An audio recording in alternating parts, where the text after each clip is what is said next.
अच्छा, रेकी से और क्या होता है कि दूसरी जो हीलिंग मोडालिटीज़ होती है उसमें नेगेटिविटी भी अपने ऊपर आने का भी डर होता है कभी कभी।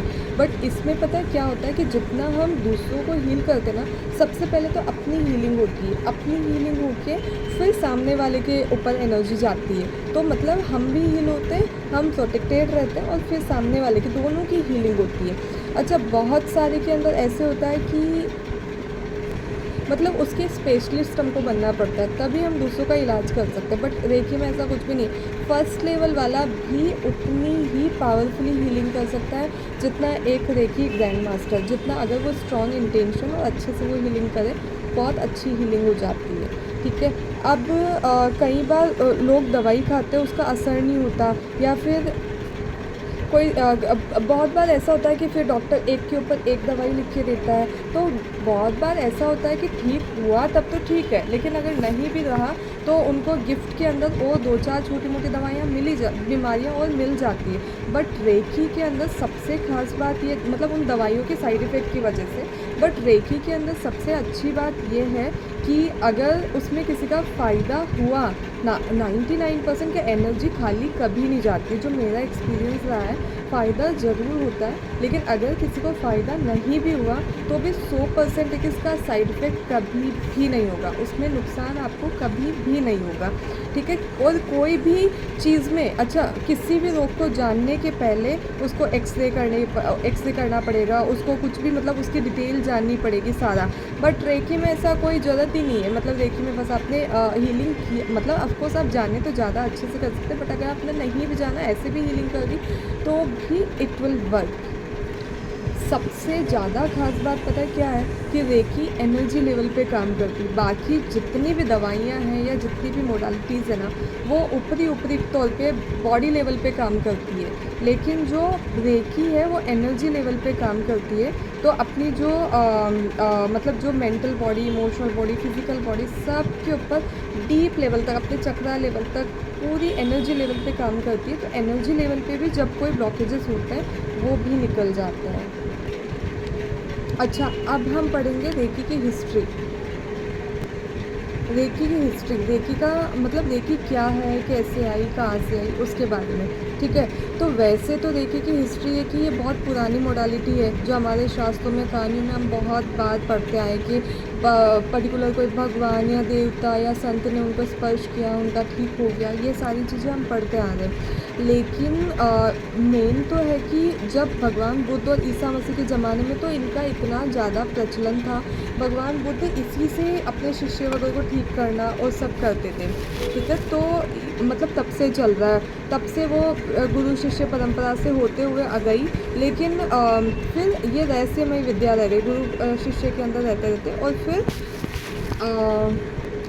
मतलब गुरु शिष्य के अंदर रहते रहते ही बस उन्हीं तक वो सीमित रह गई। मेन जो आई है, उसका जो मूल है वो बौद्धों से आई है। बुद्ध जो है ना, उनके ग्रंथों से, वहाँ से आई है। तो देखो, मैं पढ़ के बताती हूँ कितनी अच्छी इसमें बातें लिखी हुई है। मतलब इसके जो मूल मेन है कि हर कोई, जब ये इतनी अच्छी विद्या है तो हर कोई इसके बारे में सीख क्यों नहीं पाया। तो इसका रीज़न है कि एक तो मतलब रीज़न बोलते हैं कि ये विद्या इतनी प्रभावशाली होते हुए भी जन सामान्य तक इसलिए नहीं पहुंचने दी गई क्योंकि शायद जो है ना कि लोग बहुत बार शरीर के ऊपर काम नहीं करते, आत्मा के ऊपर बस उनका होता था कि आत्मा पे हम काम करें। शरीर को इतना, शारीरिक को उतना वैल्यू नहीं देते, इसलिए लोग करें। दूसरा, बहुत जने की कोई इसका गलत उपयोग नहीं हो जाए। तीसरा कारण बोलते हैं कि शायद ये भी रहा हो कि तपस्वी और महात्मा, मतलब कुछ लोग जो होते थे वो अपने को मतलब समझते थे कि मतलब अपनी वैल्यू बनी रहे, उसके लिए ये विद्या गोपनीय रखे, ताकि उनकी तपस्या, सेवा जो उन्होंने इसको प्राप्त किया है, वो मतलब है ना, वो उनकी थोड़ी वैल्यू बनी रहे, ऐसा बोलते हैं सब जने। तो मतलब बहुत जने ऐसा भी बोलते हैं कि शायद ये भी रीज़न रहा होगा। बट इसकी खास बात पता है क्या, कि इसको चोर, डाकू, लुटेरे कोई भी सीख सकता है, मतलब कोई भी। और चोर, डाकू, लुटेरे अगर सीखेंगे ना तो वो सुधर जाएंगे। इसकी खास बात ये है, इसका साइड इफ़ेक्ट, मिसयूज़ कभी भी कोई नहीं कर पाएगा, ऐसा है। और इसकी सबसे ख़ास बात ये है कि अगर प्रबल मन से अगर कोई सीखना चाहे तो कोई भी रेकी मास्टर बन सकता है, रेकी उपचारक हीलर बन सकता है। जिस विद्या को पाने के लिए पहले महात्मा, संत लंबी जिनको तपस्याएँ करनी पड़ती थी, आज हम बहुत थोड़ी सी मेहनत से वो सीख सकते हैं, बहुत ईज़ी है। और इसको जो वापस ज़िंदा किया था, अपने इंडिया से ही गई हुई है, बट वापस जिसने ज़िंदा किया था वो डॉक्टर मिकाओ सुई थे, जिन्होंने 28 साल की मेहनत की थी। 28 साल तक हम सब के लिए मेहनत की, जिसका फल जो है, फ्रूट आज हम सब देख रहे हैं। और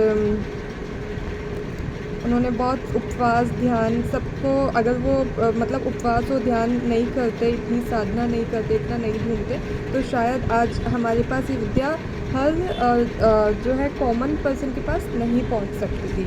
रेकी कलयुग का अवतार, जैसे गीता में श्री कृष्ण ने कहा। अच्छा, रेकी का मतलब ये इतना अच्छा है ना, मैं आपको बताती हूँ शॉर्ट में कि एक्चुअली ये चीज़ें मैं बुक से इसलिए पढ़ के बता रही हूँ क्योंकि मैं पढ़ने से मुझे थोड़ा कॉन्फिडेंस आ रहा है कि हाँ, मैं अच्छे से समझा पा रही हूँ, कोई छूट नहीं जाए टॉपिक। मैं ये सोच रही हूँ कि जितना भी लिखा हुआ है ना, मैं सारा का सारा आपको निचोड़ का निचोड़ समझाऊँ, इसलिए मैं पढ़ के और वैसे आपको बता रही हूँ। बट वैसे मुझे आता है, बट मुझे लगता है कि कोई छूट नहीं जाए, इसलिए मैं इससे प्रॉपर पढ़ के आपको बता रही हूँ, ठीक है। अच्छा, गीता में श्री कृष्ण ने कहा है ना कि जब धर्म या सत्य या स्वास्थ्य का नाश होता है, तो अधर्म, असत्य, रोग बढ़ जाता है, तब तक हे अर्जुन, मैं धर्म, सत्य, स्वास्थ्य की स्थापना के लिए बार बार अवतरित होता हूँ। तो श्री कृष्ण शायद डॉक्टर मिकाओ सुई के रूप में अवतरित हुए, जो आज मतलब उन दिनों ये था कि जो है मतलब बहुत लोग बीमार थे, दुख पीड़ाएँ बहुत ऐसे चल रहा था। तो मानव इतिहास के दौरान हमेशा मतलब ऐसी कुछ ना कुछ जब ऐसा होता है तो हमेशा कोई ना कोई मोडालिटी का यूज़ किया हुआ है कि कोई तो शक्ति या कोई साधना जिससे लोग ठीक करते थे। पहले हज़ारों साल पहले ऋषि मुनि भारत में उन्होंने चेतना, शक्ति और पदार्थ के बारे में बताया।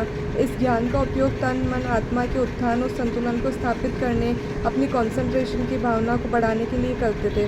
दूसरे देशों में अन्य धर्मों के साधु संत भी भक्ति और तपस्या द्वारा ऐसी शक्तियों को मतलब कोई भक्ति से करते थे, कोई कैसे, तो ऐसे दुखों को दूर करते थे। तो इसीलिए भगवान को दयालु कहते हैं एक्चुअली।